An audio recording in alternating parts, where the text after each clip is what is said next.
এবং প্রিয় দেশবাসী, আমরা গাজীপুর এসেছি। তাহারিমা জান্নাত সুরভি তার বাসায় এসেছি। আমরা তার সাথে দেখা করেছি, তার পরিবারের সাথে সাক্ষাৎ করেছি। এবং আপনারা জানেন যে তাহারিমা জান্নাত সুরভিকে একটি মিথ্যা মামলায় তাকে জেলে দেওয়া হয়েছিল। 11 দিন তাকে জেল খাটতে হয়েছে এবং আজকে তার রিমান্ড চাওয়া হয়েছিল।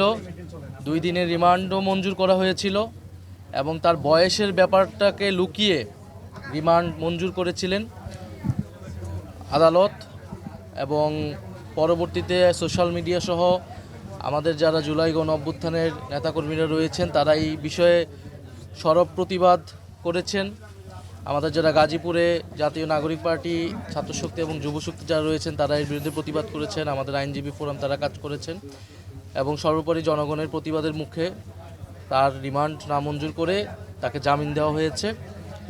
আমাদের এই বিষয়ে বক্তব্য হচ্ছে যে তাহারিমা জান্নাত সুরভি তিনি যদি কোনো অন্যায় করে থাকতেন, তিনি দেশের একজন নাগরিক হিসেবে যে আইনি এবং নাগরিক সুবিধা সুযোগ পাওয়ার কথা ছিল, তার যে অধিকার ছিল সেটা কিন্তু তিনি পাননি এবং স্পষ্টতই তার সাথে কোনো ন্যায় বিচার করা হয়নি।